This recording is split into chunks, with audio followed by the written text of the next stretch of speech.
Welcome to the group chat with Tara Thomas and Amanda Goodman of Faith and Four Letter Words. Happy Wednesday. This is our 20th show.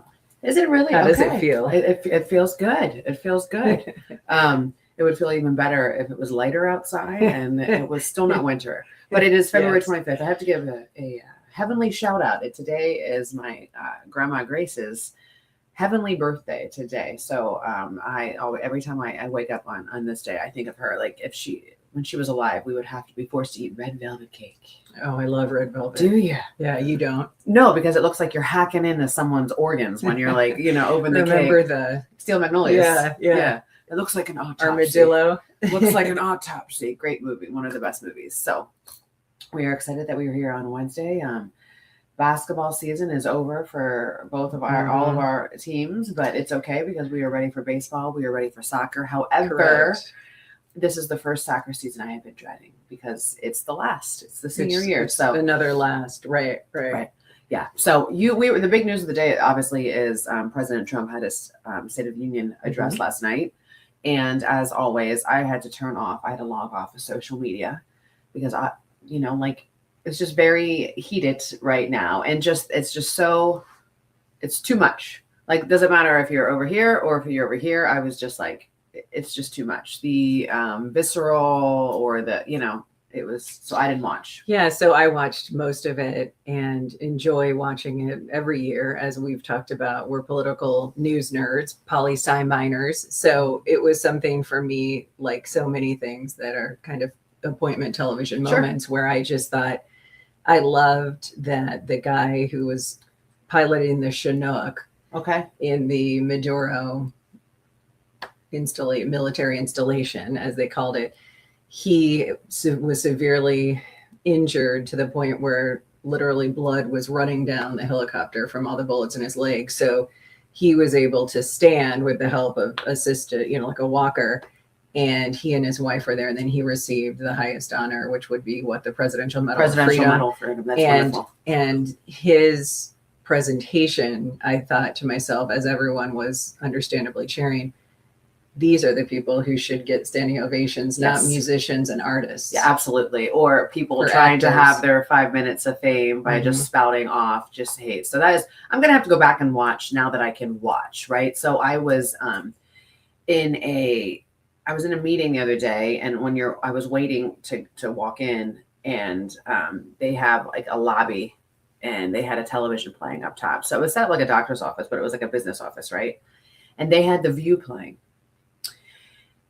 And my chest was so tight because I haven't watched The View in quite some time, just because it's a bunch of shouting for me. And it is something else. I mean, I remember I had to look, and it was so much so the receptionist sitting outside, she looked at me and I was like, can you turn that on mute? I mean, it was no, and it's not like, I understand that they are very anti current administration. Okay. For me, I guess I'm still not comfortable with people being on television sharing opinions like that. Does that make sense? It's so foreign to what we experience. Because we're still used to a news set. Like, I think back to Regis and Kathy Lee, right? Who were, I think, two of the best to ever do it. Yeah. Right? Yeah. They never shared that. I mean, it was just kind of there was never those opinions about politics. And I don't want to I think everyone has or is entitled, but it was a lot. I mean, I'm thinking about it now. My chest is getting tight because I just I'm like, wow, we are very, very angry, and it was a lot. And it's I'm not saying what they said is not right or not true, or I'm not talking about anything that I have it was just all these people yelling at the same time. And they were all very, very angry. I'm thinking that is a horrible way to live your life. And we have talked about this so many times. Whoever's in the White House doesn't affect our happiness, because we have other aspirations than to pin all of our hopes and dreams on who sits on Pennsylvania Avenue. Right. And I don't think anybody, if you ever watch people justify something, no matter if it was the current president or a former president, you'll say something, well, we shouldn't act like this. Well, we have a president no. Okay, no. You know what I mean? no, it's kind of like if there's one bad seed on, on a soccer field or a basketball court or a football field, Mhm. and people can say that's not the way we do it, and then they immediately get under it, like they attack the person who's calling it out and not to the root of the problem. Let's talk about the root of the problem then. We could do So that. one funny part, and some people would say it wasn't funny. They would say that it was either uncomfortable, disrespectful, or whatever political bent you have on it. Okay. Was when he had somewhat of almost like a shouting match with Ilhan Omar, because they cut to a shot of her and one of her cohorts, and I forgot her name. I think it's the woman from maybe Hawaii. No, it wasn't the woman from Hawaii. Anyway, some of you saw it, and then she was yelling. And then Trump was just like talking louder. Oh, so my it was goodness. actually kind of interesting because that's so foreign to us, having grown up, in the age of, you would never have been like shouting at the person giving the State of the Union. Well, what's but he did kind of provoke some of the Well, outbursts too, because he said that some of those Democrats were crazy. And here's the thing, I think, and we've said this in the show, and I'm saying this not as a Republican, I'm not saying it as a Democrat, I'm saying from Right. the We're middle of the road, independents. we're independents, and I'm speaking from knowing what I know. President Trump is a New Yorker, like Yes, through and yes. through a New Yorker. And here's what you have to understand about New Yorkers, or anybody really from like Philadelphia, Pennsylvania, New York, Boston, like anybody over there, right? You may not like what they say. Okay. You may not like what they say because they're just going to say it. You may not like it. And we're not talking about what they're actually saying. But you have to understand is they never will backtrack. They're not going to tell you one thing and then go True. behind closed doors and do something else. They're just going to tell you. So at least you know where they stand. That's a great So point. it's just like, there it is. And so that's what I try to tell people. So So that's where we're just gonna. Well, and to your point, and I think this is something that people can understand. I used to talk to people about, isn't it great if you were a person of color and you lived in the North, because people might be more accepting. And then somebody, a friend, African-American friend, said, in the South, if they don't like you. In the North, they pretend to like you. Yeah. Well, and I thought that was such an interesting distinction. Well, that's interesting. Like you said, if you're an East Coast, like, I'm talking Midwest North. Yeah. 1,000%. Yeah. Like East Coast, they will know. And it's kind of interesting. I was writing about it last night for like a blog for today. And actually I haven't posted it. That's besides the point. We were talking about recently, I can't do small talk. Like I cannot do small talk at all. And so somebody years ago, but yeah, we do it. I do. No, but like it's, because I'm with you. Right. So I can't do small talk. So years ago, someone said, oh my goodness, I didn't know you had social anxiety. And I thought, social anxiety, is that what it's called? So I was speaking to my therapist and she's like, you don't have social anxiety. She's like, you can't do fake. And so that's what a various, I cannot I cannot pretend if I walk into a room and there's somebody who is there that I don't like, don't respect, which there are people that I don't like and don't respect. I mean, it's life. I will just do this. I will not go out of my way to say hello. I will not go out of my way to ask them how they are. They kind of don't exist. I'm not saying that I'm in my life, because that's better for me, but I'm not going to go out of my way to hurt them. Which is the anti-Midwestern way, because we tend to want to default to like always being pleasant and exchanging, as you describe, pleasantries. Yes, that are very much fake in many respects. Which I can't. Sometimes it's sincere, but I get it. The people who have done the most damage to me have come packaged very differently, and so that's why they've always gotten a free pass. If we have a sweater over our shoulder and tied, and we have and we're wearing the matching loafers, and we're sitting like this, and we just, are talking to everybody, and we just have that smile on our face. Yeah. They've been the dirtiest. They have moved with more snakish behavior than, you know what I mean? Someone that has a tattooed face and that is coming at me like this. Yeah, I mean, that's so true. The old adage, you can't judge a book by its cover, absolutely applies to the way people treat one another, because it's not always going to be polished despite your appearance. Our friend Jacqueline said truth in response to what we were talking about, and we love Jacqueline. He was a West High speech and theater star who has now gone to the big city of Minneapolis. He is, and he and I your former coworker. Well, so here's a quick little story, and I know people out there may not, but it makes me laugh because I was the evening anchor at the station in Waterloo, and there was this young man walking around in like this very debonair suit, like this 3-piece suit, and he was walking around the station. He was shaking hands, and he was, and I've never seen him before, and I looked at him. I'm like, "Who are you?" And and he was like, "God," like he didn't say God, he said something else. And he was like, so that started our friendship. And he was in production. And so in the evenings, because I wasn't allowed to leave for dinner to be with my family, I had to stay there. So he and I in the evenings, he was a Law and Order guy. So you couldn't interrupt him when Law and Order was on. But we would have like dance parties, like dancing in the chair. Like, so we would be wheeling in the chair. Yeah. And he dressed like he was on-air talent. Oh, he's impeccable. He's impeccable. So they had told him that he needed to change his name if he ever wanted to be on TV. And he's got this great name. It's Jacqueline. It's awesome. And he looks at me, and I remember eating dinner. He's like, they said I have to change my name. And I said, well, then change your name, because it's normal for us, right? I said, then change your name. And he was like, I don't even know what my name should be. And I remember looking at him and be like, Reggie. He looked at me like, shut up. And I'm like, no, I mean like Reggie Madison. Does that not sound like a... That sounds like a solid news anchor. That sounds like it would be Reggie Madison on a billboard. It's so funny when you've lived in our world of television news. Whenever I hear a name that sounds very TV friendly, I'll say, even if it's like a toddler, I'll say, well, that's a great TV name. So do I. It's just so funny. Like none of my kids have television names. My kids all sound like they're running like a mob somewhere, on the streets. By design, you wanted them to have Italian. By design, like yeah, I wanted you to like no, like. But both our names, our maiden names, they are very TV friendly. Oh, are you they kidding sound made up. Amanda Goodman, Tara Thomas. Yes. I mean, they sound very prescribed. So, but can you imagine because I think about like my childhood name like is Mandy, right, which sounds like to me like a schnauzer, hey, like a but poodle. that Barry Manilow song. Oh, what a great song! Oh, I mean, like yeah. Mandy, and you came and you left. So good. But it was a very popular name, obviously, in the 80s. Like. I was named, by the way, Amanda, I was named after Tatum O'Neal's character on the Bad News Bears. So if you know me and you know that character, I mean, my very dad, fitting. Right. But I remember when I was thinking Mandy, because Mandy Goodman sounds good, right? But I remember somebody, like a consultant was like, you're not going to go by Mandy, are you?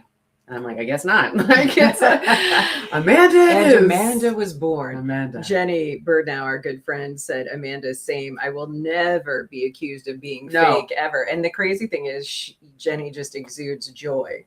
So she must like us because she's always so joyful to be around. But I love like when she's not smiling, she'll have like she sits there and she has that face, and I love like she'll just sit there and she's like she's watching people. So that's what I appreciate because it's. I think that's what, we talk about this all the time. And that's what frustrates me. And it was the blog I wrote today. It was talking about people get treated differently if they're packaged a different way. Mm-hmm. And that's where we've talked about chocolate covered razor blades. Oh, that's so true. And it's it goes all the way back to, I don't know. Did you get in trouble in school because you talked a lot? Okay. So did I. Yes, we both had. Tara Thomas. We both still run our mouths. We still run our mouths. So for me, because I talked a lot, that comes with the assumption of if something went left on the playground or something went left at a party over the weekend, Amanda, it probably was her. Mm-hmm. When it wasn't. It was the one. True. It was the girl, the Wonder Bread girls. The girls with the ponytail and the pretty ribbon in their hair, and they always had their uniform was ironed, and they had their new uniform sweater on, and so it was chocolate. But those are the ones who were really doing people dirty, and that has gone into adulthood. So that's where it is. And one truth that's sometimes a hard one to learn, and we've both experienced this. Have you ever been in a social situation where somebody is talking to you or seemingly wanting to hang out with you, and then they see somebody they deem more important in the social hierarchy, and then they say, oh, I'm going to go talk to so-and-so. That just happened to my husband and me earlier this year at a basketball game. Real quick, I want you to finish this, but I would need to interrupt. Is it social hierarchy, or they had more money. Someone else had more money than you. Yeah, well, Because that's how it is here in this area. Or like they think they can get something Yes, okay. transactionally speaking from them. Sure. So maybe Okay. their husbands are doing business and one patting the other in Okay. terms of the financial gain. So it Okay. was so bizarre because I think I was actually mid conversation with this person, and then they were like, oh, I'm going to go talk to, and then they went and sat with this other couple and never came back to sit with the lowly people. See, I would, My the next husband time and I'd me. be like this, like that. I would be. And so you I are- actually thought it was the thing that made me laugh about it is thinking they don't even recognize that what they're doing is so obvious that it might be interpreted as disrespectful. Right. And then if you were somebody who pointed that out, hey, that's kind of disrespectful, they would vilify you. Mhm. Rather than looking internally, it would Well, be not to my face. not to your face at the potluck. Yeah. And so I think that because you and I experienced a similar shedding of caring about us when we left TV, I think we're pretty much accustomed to that. And so that doesn't bother us because we generally have such a small circle of people that we keep close. So My circle's a dot. I don't even have a circle anymore. I have a dot. So, but I want to ask this question to you, and I want to ask it to the group chat. Okay. So I want to know why people have different rules. Okay. And I want to pose this. Let me say this scenario. So whether I was on television or when I was leading a nonprofit and I had to answer to a board, what I posted online was watched very closely. So I couldn't get in like the tit for tat with people on social media, even though I would want to, right? I couldn't call somebody out or talk derogatory about somebody because you want to do it anyway, right? And so why do other people get a free pass? So people like I'm thinking of two people in particular. Like there's one who like posting whatever they want. yeah, with one has a zero lot of money, and then consequence. somebody else right now is running a foundation who has to get like donors and everything. But it's like because they're talking about me. Oh, that's okay. They're talking about Amanda. Yeah, like there's a collective outrage. yeah. Oh, they're Yeah, talking about yeah. Amanda. They can say Oh, that well, because we, she's yeah, out. we know how she is. We know how she is. Yeah, no, that's a great point. I mean, Yeah. but also I think it's so funny. We've been in this situation. We've tried to hold some of those people accountable by saying, hey, this person said this and they work for this or they're on this board. And then some of the people are afraid to challenge them Oh, I know. because then there goes the checkbook. Yes, which is hilarious. And So- that's so where money- money has money. So my dad used to say, he and his best friend used to have this comment that I loved. They said, with our American culture, everything comes down to sports, sex, or money. It's true. It's absolutely true. It's which I think that, if you do all those things, you should have a dirt nap. Like, what I mean? Like I'm over it. I don't even care. Like I'm over it. And it's so funny because it's just, I'm real tempted. So I'm real tempted sometimes just to take that keyboard and just let's release the receipts. Like really, Yeah. really. Well, but also there's something to be said for what they know.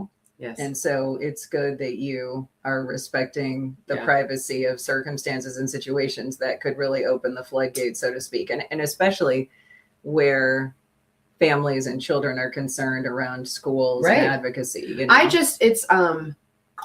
I think it's the frustrating thing, and I'm sure people at home you can agree. I think once you see people for who you are, you want to warn everybody else. You're like, can you see it? Do you know what they're really about? Like, they're not the curated image you see on social media. Like, they're doing people dirty. It is, but it comes. Some of it is, well, and we've seen this a lot in Iowa. If you're in a smaller community or your kids attend a school that's more contained with a perhaps cliquish environment where you only have 10 girls in the class, right? Right. Then you will do everything you can to protect the social engineering of making sure your kids are still included and cool. So you never turn on the parents, even if they do you dirty, because you're afraid that it's going to blow back on your kid. It's so insane. Like, teach your kids Am I how to right? you're completely right. It's embarrassing. So that's why it was really fun the other day to go through the old unfriend and blacklist. Like, see ya. So it was a good comment that Katie agreed with. She said, money is the root of all evil, which is a Yes. biblical Yeah. truth. I've seen it way too many times. And then our friend Lisa Orsborn said, because they are narcissistic and have no care, they think they do no wrong and are right in whatever they do. They feel power over Right. others. And that's what we talked about. I mean, people wouldn't behave that way unless they thought they could get away with it, because who gonna check me, boo? Who gonna check my boo? Well, here, the interesting thing for me, I had an empowering moment, and I hope nobody takes this like the wrong way, but I had an empowering moment. There's somebody that has been really dirty and like to people. I'm just not saying to me, like, because I don't care, but to really dirty to people, and the posts have been, like, hatefully charged, but because it came wrapped as, I'm like this good Christian thing. And so I remember seeing pictures posing with, high political officials and stuff like this. And like, and money got them access to these rooms. And so 1,000%. And so I was looking at my picture, like I was looking at the pictures, and I remember, and I started smiling kind of like the Cheshire Cat. I'm like, money got you access to those rooms. Me being a journalist got me access to those rooms. Like I earned my way into that room, and I was doing the work, and I was holding distinction. I was holding people, like powerful people, accountable, because that's what made journalism great in our day. And you got in that room because you wrote a check. So we are not the same. Yeah, that's so true. And also, when we had access to influential people, politicians, etc., the motivation wasn't because we wanted to be seen with those people or to gain some perceived power by being in their orbit. Yeah. It was simply because as journalists, we wanted to hold them accountable the same way we would the man on the street. And that's the difference. Yeah. And that's the And difference. that was a privilege for us, and we didn't take that lightly. No, and, You know? and I think that's in life. I do not reward bad behavior. So if my kid, I love my children unconditionally. If they are acting like jerks, they're going to be held accountable. I still love them. They're still my children, but that's my job as a parent.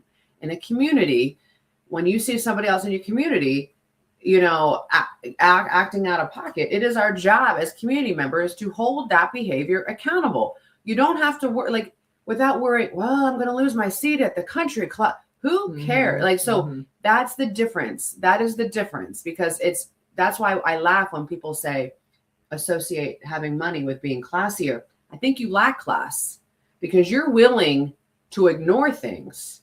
You're willing to risk your character and integrity to save you that seat at a table with the who's who, Sure. just because of money. Yeah. So, At what cost do at you what compromise your character? Sure. Speaking of class, I would say your nail color is quite classy. Thank because you. it's the Carolyn Bessette pink. Oh, it is. Oh, is that what It's it is? It's a trending color nationwide in light of Carolyn Bessette's Oh, love story throwback. The infamous, or Okay. very much detailed story is she had to change her nail color to that pastel pink, and then getting her nails repainted is what delayed her getting to the airfield before they took off on the flight. Stop. So I thought maybe you Don't tell me that. I'm about to take a you were flight. jumping on the trend. No, I've always done like the pale pink Yeah, right around, it's a because great color. Thank you. and your toes. Thank too. you. Thank you. It was a long time. Like, so I normally I get a pedicure every 4 weeks. In summertime, every 2 weeks. But this one was, I went like a couple months, and we're not going to do that again. But my husband made a comment last night, because sometimes I do weird things with my nails. Like I had like the little, like the translucent brown, like the chocolate brown with like little polka dots, right? So he was shocked at the Well, conservative nature. Well, of last your- night he looks at them, and because Lucci said, "Oh, I like your nails," and I go, "Oh yeah, you like my nails?" Like, first of all, I don't care what he was gonna like. You know what I mean? I was just like, "You like my nails?" Like doing that. And he goes, "Yes, they look classy." And it was like, my personality is not a thank you. I immediately was like, "Did you not think my last nails were?"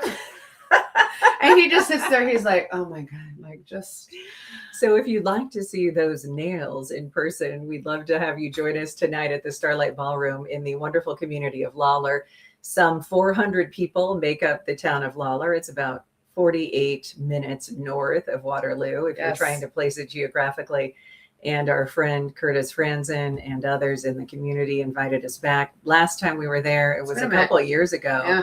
And this is a very historic space. It's sort of the epicenter of social gatherings in the community. And what's really interesting is I looked back in the 70s, it was called Chips, which I thought was so cool, because I immediately thought of Eric Estrada on Oh, the how can you not? cycle. How can you not? Remember Yeah, Chips? that was a great.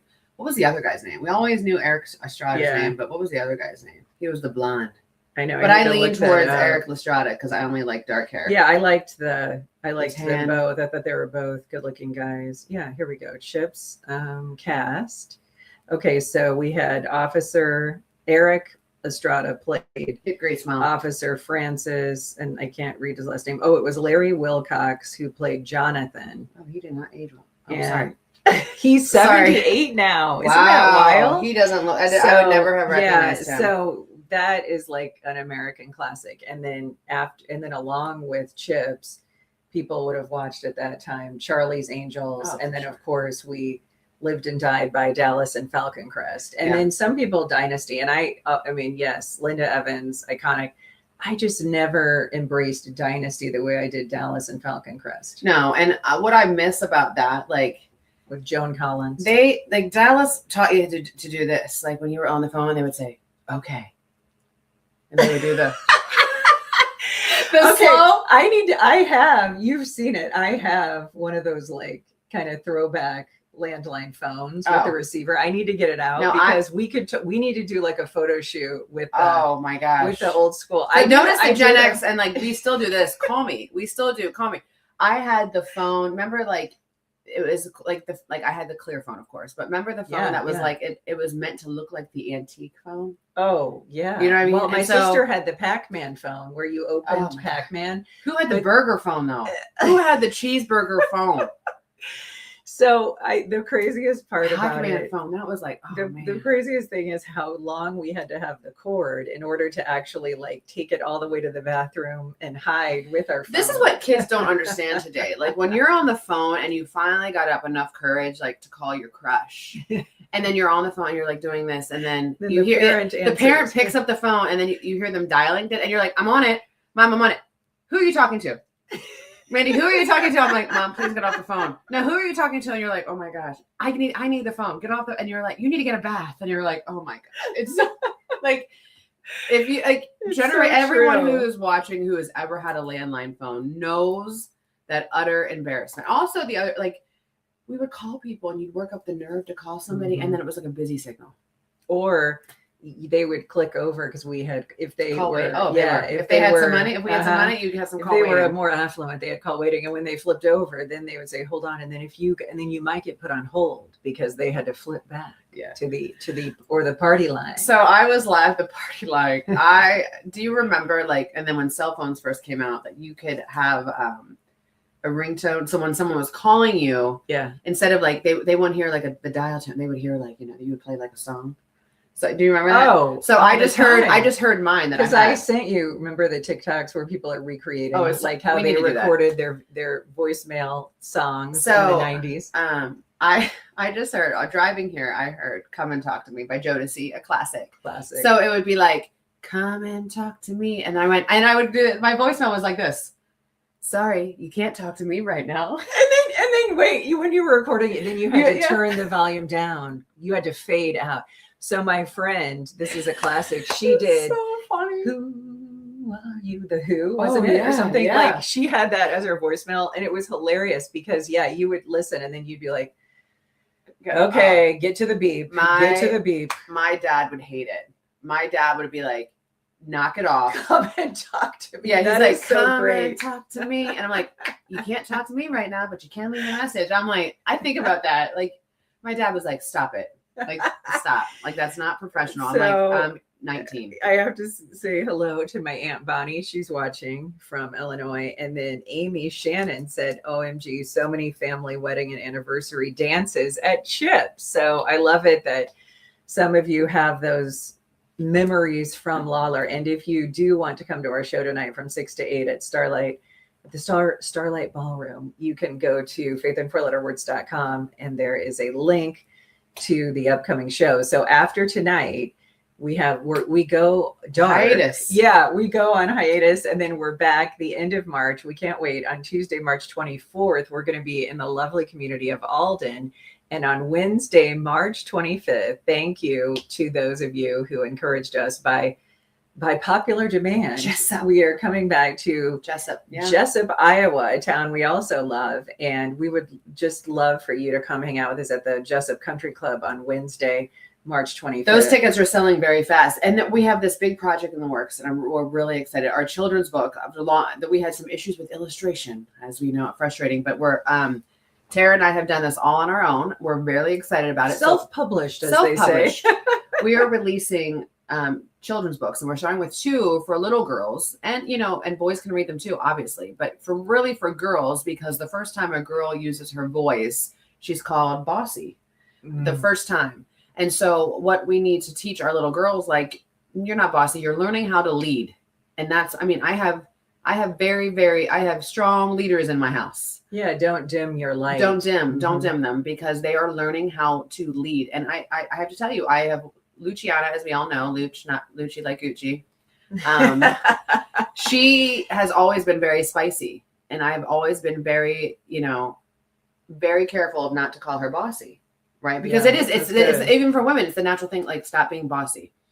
So I'm watching her, she's playing volleyball, and I'm watching the slow evolution of her, how she's turning into like a leader. And my thing is, like, always be helpful. Don't be part hurtful. of that is you didn't clip her wings. I didn't clip her wings. I'm just like, you can't, I'm like, don't tell somebody else to do something if you're not willing to do it yourself. Like, so you have to lead in actions. But the other thing that we're really, really excited about, we're currently writing it right now. And I'm writing certain parts and you're writing certain parts, but it's very exciting to me because we're writing a book for tweens, and it's like a series. And this is so important to us because we've been there. And so absolutely, I'm not going to tears on the bus. Oh my gosh. The first book that we're releasing in the tween series is about body image.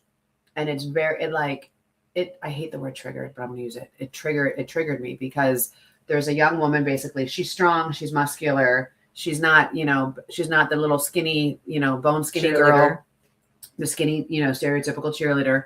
And she hears a boy on the stands because the girl was playing soccer, and he was like, Isabella's fast. And so she gets really excited. And so as she keeps, tying her shoe, and then he says after that, she's fast for a big girl. And that, like, I specifically wanted that part in there because that was me, right? Like, I was not, we grew up in the era of, Kate Moss, the 90s models who were very in the 80s that were very like Twiggy throwback. Yes, very skinny, hip bone showing. No boy jeans from Abercrombie because they had no hips, and we could never wear the boy jeans. I could never go in Abercrombie because I had curves. Right. And I remember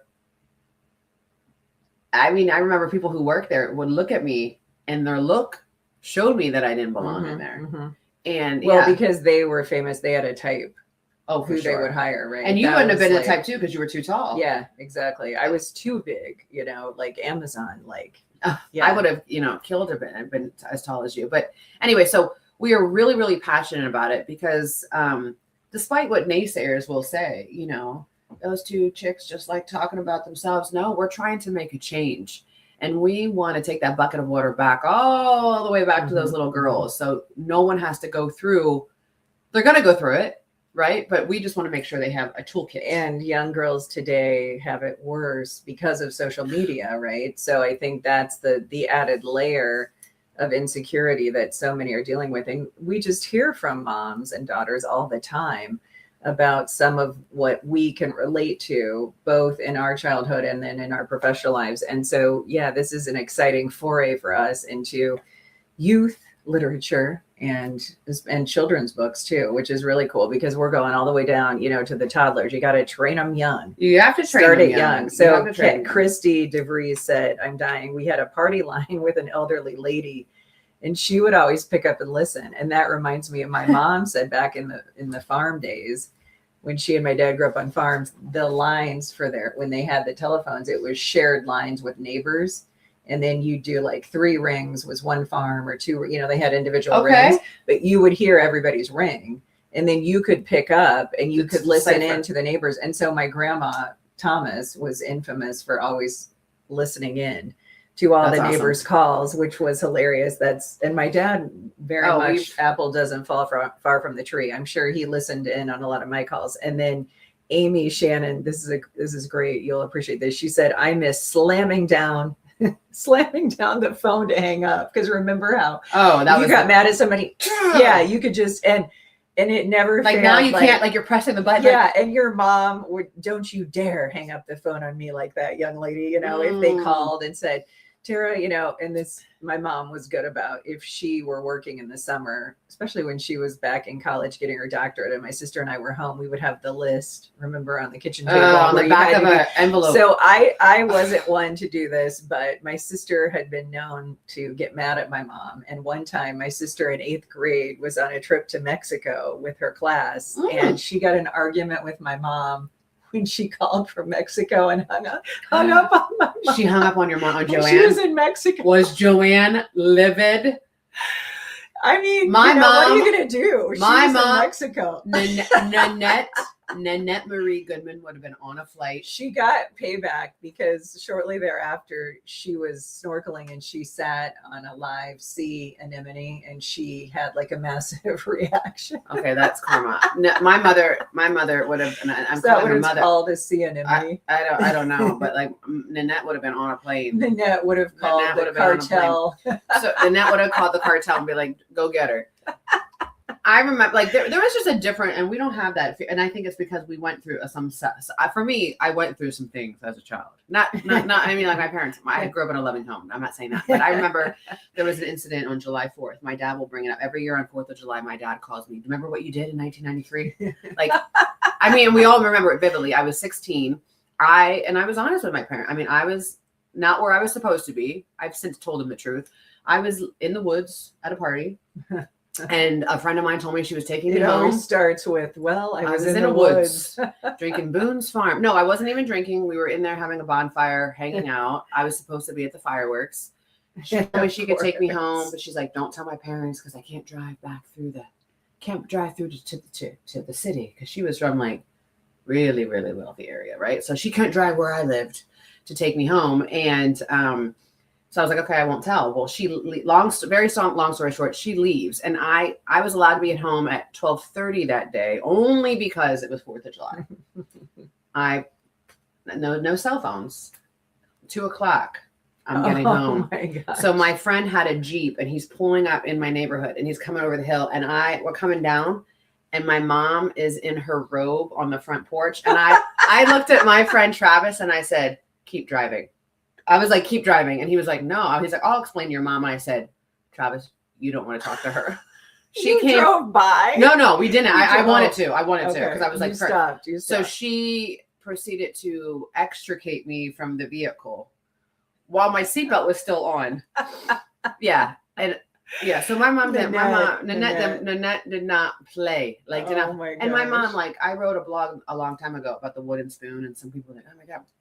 I was never hit with the wooden spoon. And that's what people need to understand. When the Italian families, when the wooden spoon came out, normally weren't hit with it because I'm not condoning. All they had to do, they took it out of the thing and they put it on the table.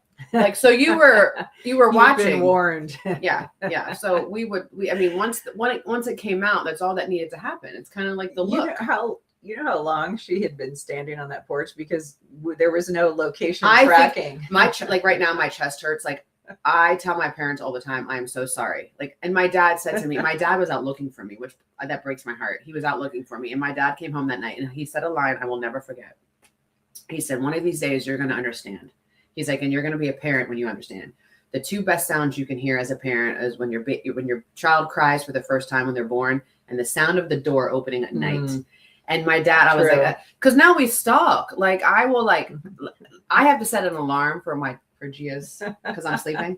So I set an alarm so then I'm watching her and can you imagine if we didn't have cell phones I'm impressed that you even get up. Oh yeah, I'm very much. I can see the time that my son came home because of how it. But don't you want to wait up like in case he doesn't get home? I mean, because I just keep his phone. I turn my ringer up, but I keep his number unblocked. Sure. So it could get through. I just need to make sure they're home. Okay. So now my husband. Now you have. Your fun is yet to begin with Lucci because she's only 11? She's 10. 10. Oh, I know. But people, this is why Hector and I tell our kids every dumb thing that we did because we want them to know we're not dumb. Yeah, Like, yeah. we're not dumb. But by the time your youngest are in high school, Oh, by the time Ariel will be your tired. energy will be depleted. Ariel will be coming home at 5 a.m. Well, see, Hector used to come home so late. Oh, So yeah, this is bad. You told me this. Hector would come home so late, and he would sometimes would not be alone when he would come home. Naughty boy, Okay, right? His mom would be waiting for him in his bed.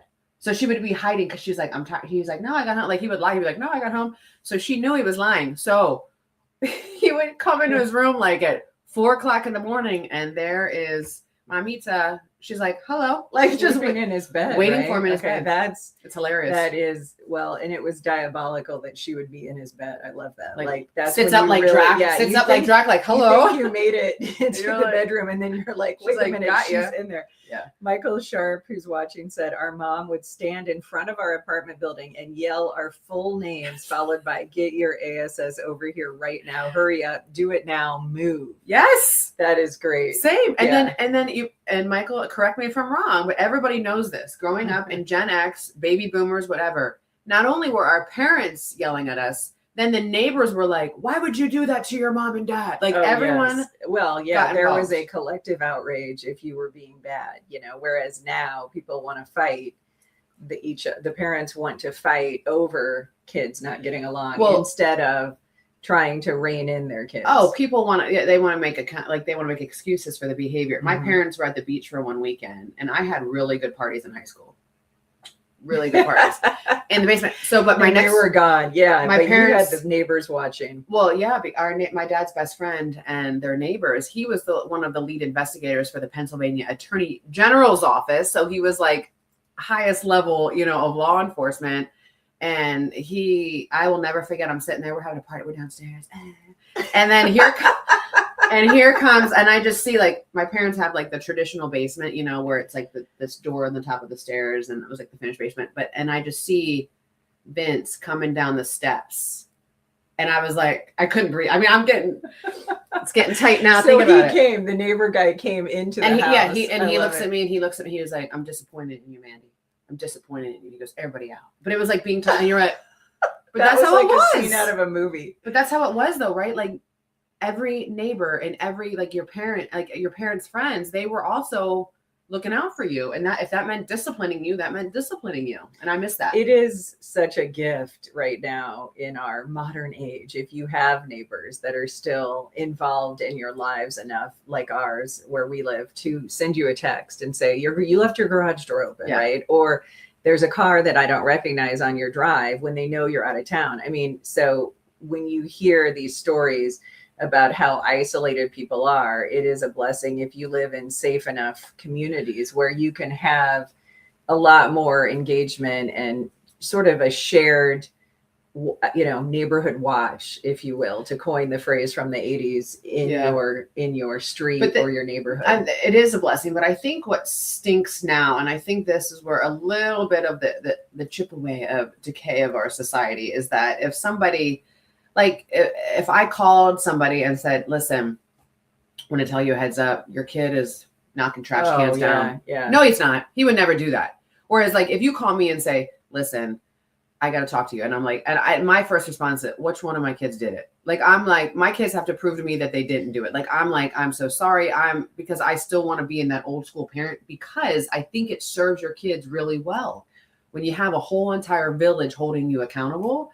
And I want to teach my kid, of course you're going to mess up. Of course you're going to mess up. You're a kid. It's the adult's responsibility to teach them, okay, we're not going to do this again. And I think we have to pick and choose which adults we would come clean with what their kid did do, because sometimes you just know they're that parent who has the rose-colored glasses on, and it's not going to go well sometimes. I know, but isn't that crazy? Sad. I don't think any parent had their rose-colored glasses on back in the day. Gosh, no. Well, because there was that collective shame of you get your kid under control, and everybody else agreed they need to get there. Now it's like, can you believe Amanda called and said, so now sometimes it's a way that people will justify bad behavior is they find another like-minded parent who also like has no control over their kid. I know, but it's so crazy because back in the day, you know, you would get called out by somebody, but then the next day, no one was talking about it. Everything was fine then. It was like they let it go. No one would talk about. Did you hear what he did?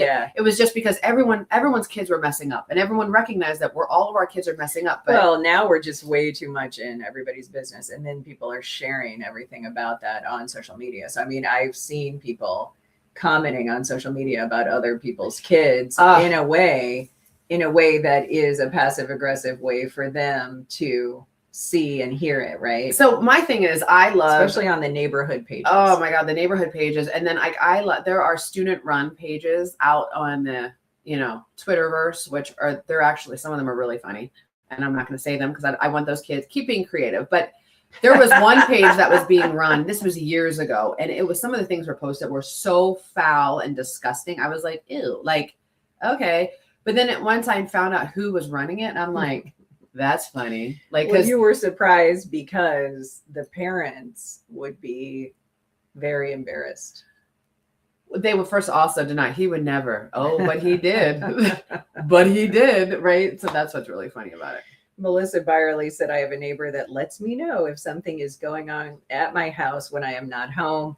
I like and that. That's, you want nosy neighbors. I like that. I want nosy neighbors. Right? And we think it's a gift. My neighbors are retired and they are like grandparents to our dogs. So they think of our dogs as like their grand dogs. And so it's wonderful when we've gone to basketball games and other periods where we might be gone a little bit longer than normal, and then we can just text them and they come over and like hang out with our dogs, which is such a gift. I think you have to be the nosy neighbor. Don't be the nosy neighbor that's like, you know, well, her car's still there, why isn't she going to work today? Like, don't be that nosy neighbor, but like, hey, you left your, because my neighbors know that something's wrong if my garage door is left open. Oh, for sure. Because but everybody, it's gonna happen. It's an right? East Coast with thing. Kids too. Well, they make fun, some of my neighbors have once called me brake light because my brake lights are still on when my garage door comes down. And, you know, in Iowa, everyone leaves their garage doors open and it's just, hey, you know what I mean? Like everyone leaves, we don't leave our garage door open. Like I will lock my car no matter where I am. I don't leave my car running to go into Casey's. Like that is a very Midwest thing, like East Coast. Well, yeah, because it's freezing, but yes, but they did have for a time. There was legislation around that you weren't allowed to leave your car unattended and running because they had so many problems where, you know, a child inadvertently put it into drive or something crazy. I just want, if anybody is visiting the East Coast, talk to me before you go because I got to give you a quick training lesson because it was like Gia, my oldest, she was going to a soccer game and they were getting their team bus and we were inside the high school because one of our youngest had a spring concert. And I looked out and I said, Gia, I was like, your car is parked in like, I think you could get towed. She goes, oh, I said, I'll move it. Give me your keys. And she looks at me and she goes, oh, they're in the car. And I looked at her. I'm like, what do you mean your keys? What do you mean your keys are in the car? Yeah, they're just I just left them. They're in the ignition. Her keys were in the ignition in her car. Like her car was unlocked. Like it was like, take me. And she's like, Mom, no one's going to take it. I'm like, can you imagine like back home if I ever like my car no. That reminds me of one day when I was maybe home from college, sister in high school, my dad, there's a knock on the door. We're still upstairs in bed. This is a great story. And a police officer comes and says to my dad, where's your car? My sister's car that normally would have been parked out front on the street. And then he yells up, girls, where's Sarah's car? And we're like, we don't know, in the front of the house where she left it. It had been stolen overnight and these kids took it on a joyride. And the most hilarious thing is my dad was literally like, where is the car, girls? You know, and we're looking out and we're just like, we don't know, we have no idea. And the crazy thing is my dad was having grown up on a farm, he was notorious for leaving the car unlocked or the keys in the ignition. And in this case, he had moved her car. So was it his fault? Yeah. So I think he left the keys. Now, the unintended bonus out of that, I ended up then getting we got a nice rental car and I got to drive that when I was home for the summer. So I wasn't entirely sad that her car was stolen right out from in front of her. You feel listen, like that's the thing. Like people don't understand. When I was 16, I was going into a homecoming dance and I was late and there were some kids who did not go to our school. I think they were a little older. They're like, yo, yo, you got tickets to that dance. I was like, I am late. Shut up. Like, and I was like fighting with these kids on the streets. And I come outside and get into my vehicle, and I could hear everybody from outside really well. And so I could smell something that it was like marijuana. I could smell marijuana. Like, let's just get to it. And I turned around, I went like this, and my whole back windshield is in the back of my car. So I'm like, so I drive home and I get my dad. It's like midnight. And I was like, somebody broke into my car. Like, I was very calm. And it was very much like, okay, let's go down. Like, let's go. And my dad's like, did they take anything? Like, it was so calm because it was a common occurrence. And I looked at my dad and I'm like, 16. I said, I'm so violated. They stole my Boys to Men. I'll make love to you single. Violated. But I learned that night. Oh, I love it. I'll make love to you single. Which to my dad. Those singles were hot commodities. I mean, they were $3.99 for a single. So I learned that day that I'm not giving anybody tips, but I'm like, how do they break this? So I learned that day that they take spark plugs, tie them to a string, go like that, and that's how they broke the whole back window. So there must have been glass everywhere. Genevieve Manat said, we have always said when people leave their garage door open, it's like saying, hey, now you can see everything we have in our garage. If my garage doors are closed, I'm not going to have that problem. Yeah. And and then a lot of people like us, if you grew up where, you didn't, like, we only had one stall and it was a detached garage. And so, like, it is a luxury now if you have an attached garage where you can park all your vehicles. And then when you come out to your car, it's warmer because so that's another reason why we're always on the kids. It's kind of like the version of the back door being left open. You want to close that garage door to keep the heat in. Keep it in. Yeah. Well, it's not, and shout out to so many people in the Midwest. Your garages are impeccable. Yeah, I mean, they do that, like the car showroom floor. Oh my gosh, some of these garages, because mine is not. Mine is very garagey. It's like a garage. It's a very garagey. So I have been asking my husband for a long time to can we organize the garage? Like, so if there's anybody who knows a company, domain.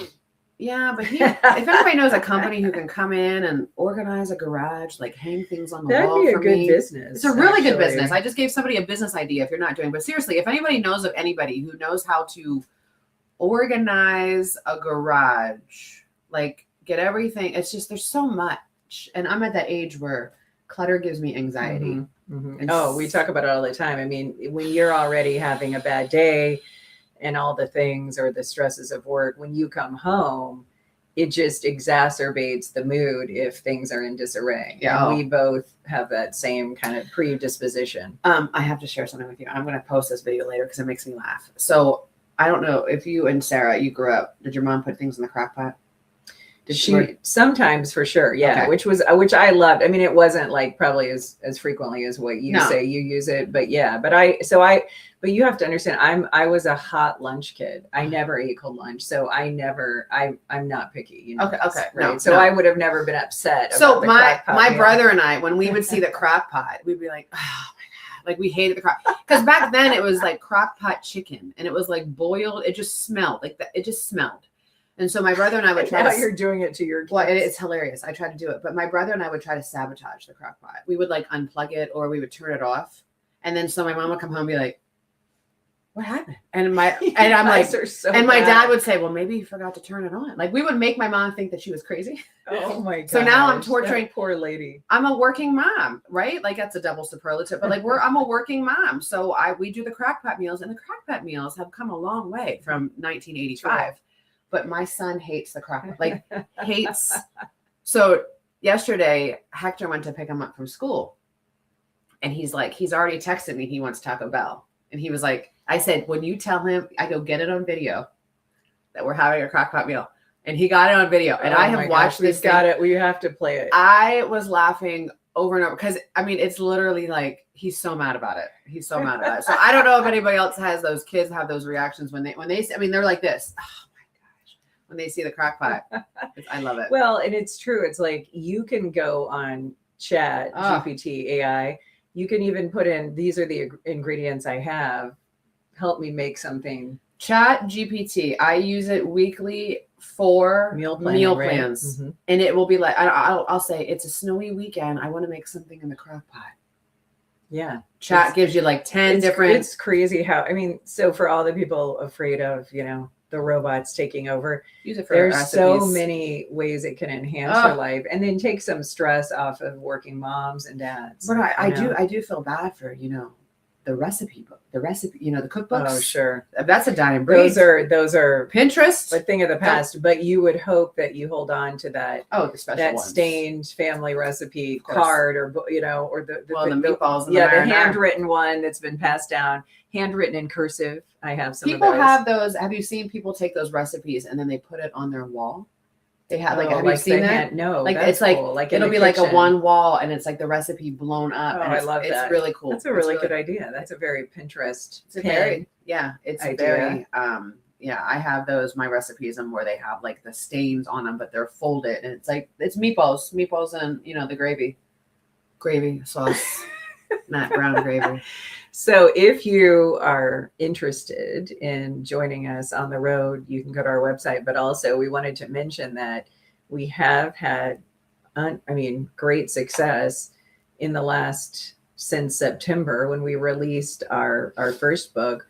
We've just had a lot of people that have been buying the book and then emailing or messaging us that they bought it, you know, as a gift for a mom. So we just wanted to say thank you for that, because when we decided to kind of do the self-published collection of both our advice that went viral and then the original book, which was just a lot of our stories from the road, we just, a lot of it, much like when we did our blogs, the initial interest is you just want to capture something so you have it as like a family memento to pass down. It's cool. Yeah. So we just appreciate that people think it's entertaining enough to read. Right? Yeah, especially when someone comes to the show like last week and someone says, my daughter bought me this, and that to me is really cool. Oh my gosh. And then asking us to sign it I know. is such a huge honor. And we don't take that lightly, because that's, our words and what we put in the page, to think that it's valuable enough or meaningful enough for somebody to glean something from it that could enhance their life is a win, because there were a lot of stuff that we went through that was so much, it was the traumatizing elements that you kind of bury, and then sharing it and putting it on from mouth to page, it was a therapeutic process. Yeah, it's been really cool. I love it. And so thank you so much for joining us again this morning. My 4-letter word for today is nope. And the reason I'm saying that, because I was going to say no, but I'm going to say nope, because that is a full sentence. If you don't want to do something, you don't have to. If it costs you your peace and it's not aligned with who you are and what you believe in, and or even, you know, when you get home tonight and there's 3 loads of laundry that needs done and you don't want to, nope, you don't have to. You don't have to. Period. Nope. Period. Period. As they say on TikTok. So the verse of the day comes from the book of Psalms. And if you have not been a Bible reader, or if you haven't opened the book in a long time, read Psalms. It's such a pleasant, uplifting refresher of all the truths that I personally have lived by, ebb and flow in my life, that have enhanced my experience in this thing we call living. And this Psalm 73 chapter, verse 26 is a good one. My health may fail and my spirit may grow weak, but God remains the strength of my heart. He is mine forever. So if you right now are physically or emotionally weak because you've been beaten down or you're dealing with health challenges, just know that God's strength never wanes, and you can always draw from it, lean into it, and rest in it. And that's such a gift. And so many people will say they've been through really, tough situations. And when they come to that point of that peace that passes understanding, for many people, it's because they've really just withdrawn from that faith bank. So I always like to say that every day we're depositing those, wins and that love into that bank. And then there's going to be a day when you're going to need to make a withdrawal, and it'll be there for you. It'll be waiting there for you. It is powerful. And if you don't read the Bible, like Tara was messaging, really read Psalms. And I agree with that. There is a woman's Bible that you can get, a Bible in a year. And so what they do is every day, everything's assigned to a day, and they'll give you Old Testament, New Testament, and then they'll give you, they'll give you like Psalms. Everything is like right. So you have all, and it's really good. And all it takes is like 5 to 10 minutes a day. It's just kind of, for me, it centers me. I do it at the end of the day because I'm all worked up. It helps From you. people. It helps you have a better Center. night's sleep. Yeah, Yeah. I love that. Yeah, That's centers you. so great. Well, we hope you have a wonderful Wednesday. Thanks for joining us. This was our 20th episode, which is crazy to think that, you know, we're just two washed up news ladies with a computer. Yeah. And a lot to say. We've been told we talk too much. We know. Have a good day. The group chat is brought to you by the empowering staff at Middle River Cabinetry and Splendore Medical Spa.